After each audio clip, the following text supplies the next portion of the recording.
Hello everybody, in today's video I'm going to show you how to create Tinder account.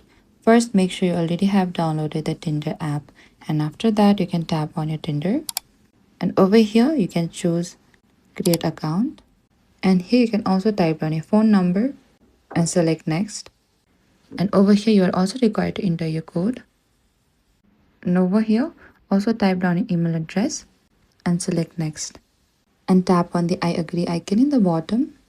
And over here what you need to do is you need to type down your first name and simply tap on the bottom right icon and enter the required information that Tinder will ask you, including your name, date of birth and gender, and you can select next each time on the bottom.